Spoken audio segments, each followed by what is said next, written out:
Jesucristo, sino como un supuesto doctor. A la final, bueno, ojalá sea cierto, pero de no serlo, uno puede ver cómo un gobernante que piensa que él es Jesucristo estaría muy dispuesto a usar este sistema de inteligencia artificial y reconocimiento biométrico para perseguir y acosar a todo aquel que no acepte los dogmas de su religión. Después de todo, el señor Trump ha hecho varias cosas que nos hacen pensar que el hombre tiene ciertos problemas religiosos. Por un lado, los pastores evangélicos dijeron que él era el moderno rey Ciro que venía a restaurar el tercer templo. Por otro lado, él mismo fundó una nueva oficina de persecución religiosa en la Casa Blanca. Luego recordemos que se presentó a sí mismo como si él fuera el Papa de Roma y ahora se está presentando como si fuera Jesucristo. Es decir, el hombre parece que tiene cierto problema con la religión, ¿verdad, hermanos? Entonces miremos qué pasa cuando esta empresa Palantir está desplegando este software que inclusive quiere poner cámaras de reconocimiento facial dentro de los hogares de las personas. Es de locos, hermanos. Leamos en 1 Corintios capítulo 6, versículo 20. Porque habéis sido comprados por precio. Glorificad pues a Dios en vuestros cuerpos y en vuestro espíritu, los cuales son de Dios. Hay un pequeño problemita con estos fanáticos religiosos que no entienden que nuestro cuerpo le pertenece a Dios. Ahora, no estoy diciendo que no nos puedan tomar una fotografía, ¿saben? Si vamos a ir al banco, nos quieren tomar una foto, no es pecado, ¿verdad? Pero otra cosa es cuando quieren apoderarse de nuestro ADN o ponernos medicamentos dentro de nuestro cuerpo sin que nosotros los hayamos autorizado, ¿verdad? Pues ahí cambia la cosa porque no es nuestro cuerpo, es el cuerpo de Dios. Dios nos compró a precio de sangre y nuestro cuerpo le pertenece a Él. No podemos disponer de nuestro cuerpo, así como ellos quisieran que lo hiciéramos. Lo lamento. Ahora, ¿qué pasa cuando este es un tema que se repite en la historia, verdad? El pueblo de Dios siempre esclavizado. A la final, la peor esclavización de todas es cuando se apoderan de tu información corporal, de tu rostro, de tu ADN, y te digitalizan y te convierten en un bit de información, en una moneda digital para a través de ti obtener ganancia económica.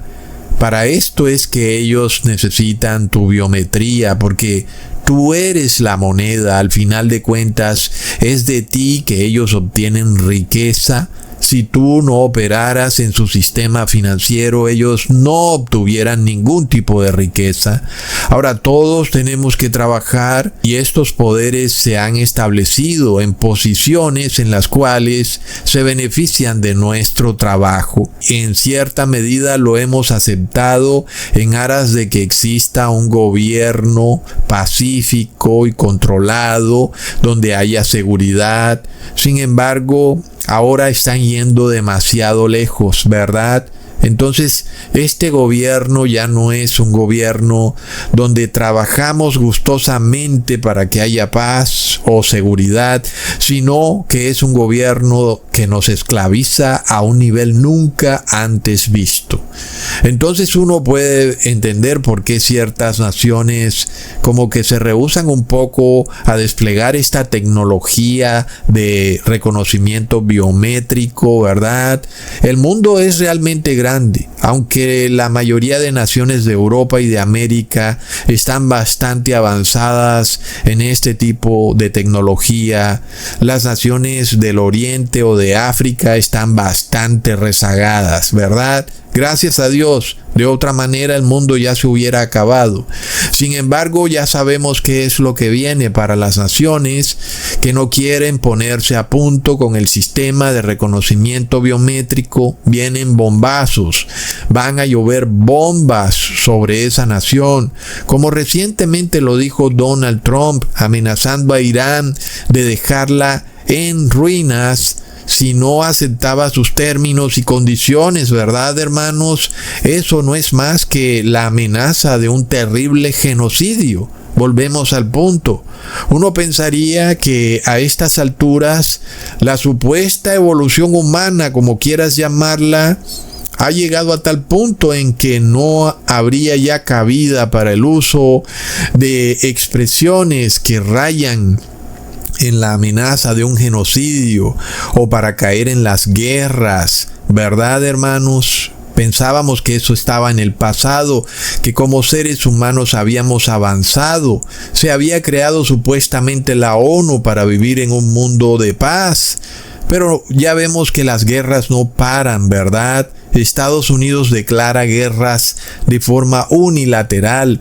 O haces lo que yo digo, o te viene guerra. Y todo esto lo hace porque el Vaticano se lo exige. Y en este caso lo más increíble es que luego el Vaticano dice que no tiene nada que ver. Fue lo mismo que hicieron con Hitler y después salió a la luz que el Papa Pío XII sí tuvo mucho que ver con el gobierno de Hitler. Leamos lo que dice Jeremías capítulo 13 versículo 23. Mudará el etíope su piel y el leopardo sus manchas. Así también podréis vosotros los humanos hacer bien, estando habituados a hacer el mal. La verdad es que no. El ser humano es maligno, inclinado a la maldad, y aquel que tiene poder lo va a usar de forma corrupta. El poder absoluto en manos de un solo ser humano es la corrupción absoluta. Y por eso es peligroso cuando un hombre ostenta tanto poder a nivel global, ¿verdad, hermanos? Como pretende el Papa de Roma, ser el hombre más poderoso del mundo, inclusive el presidente del mundo. Muy peligroso eso, porque los seres humanos no pueden hacer el bien, porque están siempre habituados a hacer el mal. No van a cambiar. Siempre van a ser corruptos según les convenga, por lo que no nos queda ninguna duda de que este sistema biométrico será usado para imponer dogmas religiosos en las personas a la fuerza, y aquel que no acepte esos dogmas religiosos será cercenado del sistema. Entonces se repite una esclavitud del pueblo de Dios en ciertas regiones del mundo, en ciertos imperios.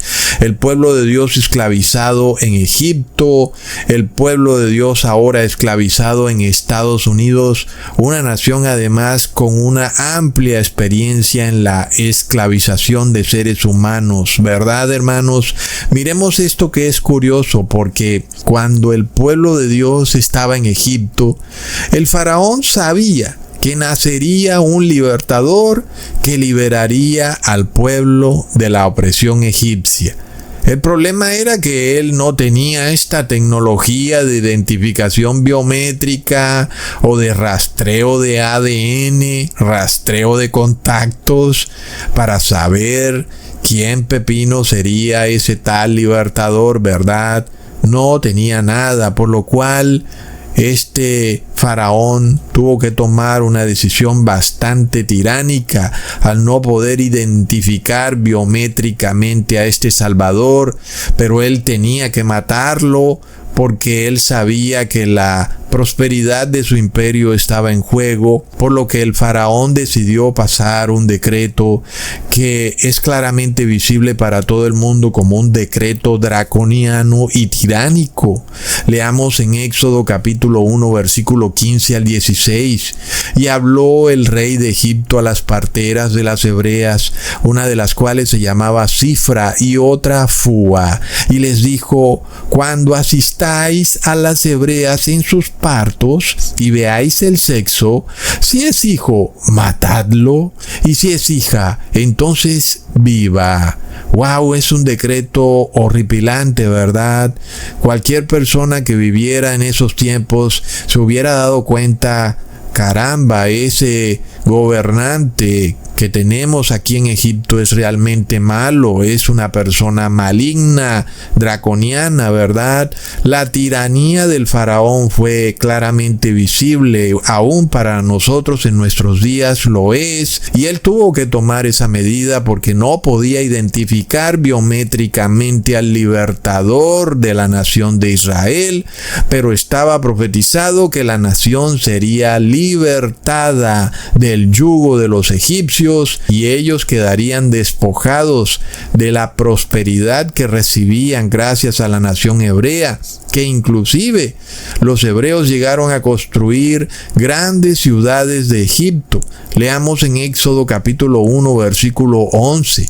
Entonces pusieron sobre ellos comisarios de tributos que los molestasen con sus cargas y edificaron para Faraón las ciudades de almacenaje, Pitón y Ramesés. Ahí lo tenemos, ¿verdad?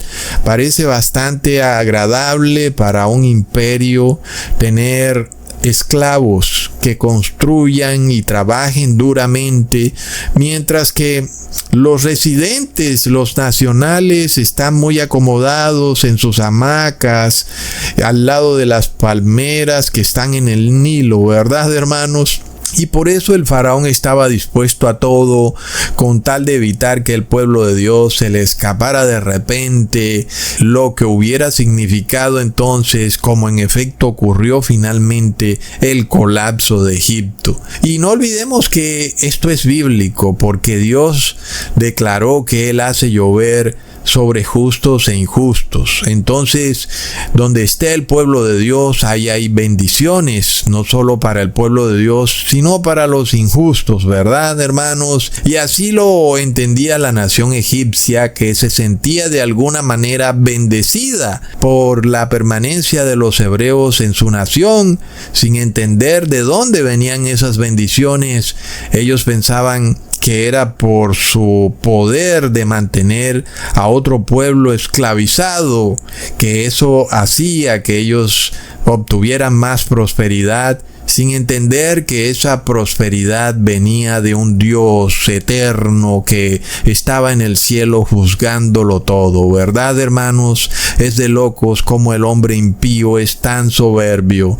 Sin embargo, este es un tema curioso, y es que uno puede ver en la historia que esta situación de esclavización del pueblo de Dios en otras naciones es repetitivo, aunque en el fin del mundo es a nivel global, pero seguimos viendo como el mismo modus operandi una y otra vez, y es como si el demonio y ciertas personas en altos lugares de poder como que supieran más profecía que el mismo pueblo de Dios, ¿verdad, hermanos? Como si ellos lo tuvieran ya todo calculado, vamos a hacer así y asá, y mira, nos va a ir muy bien, porque Dios hace llover sobre justos e impíos, y como nosotros somos impíos y no tenemos a estos justos esclavizados, ya sabes que nos va a ir muy mal. Plop. Entonces, como que saben la cercanía de los tiempos también, ¿verdad? Cuidado que viene el libertador a liberar al pueblo de Dios. Por otro lado, curiosamente el pueblo de Dios parece aletargado y dormido, ¿verdad? Como las vírgenes de Mateo 25 que de repente se duermen, todas se durmieron, ¿verdad? Mientras que ciertos personajes en altos lugares de poder saben que la cosa está caliente, saben que pronto algo está por definirse, un momentico viene el libertador, cuidado, tenemos que hacer algo para que no se nos escape el pueblo de Dios. Plop. Entonces, hermanos, por eso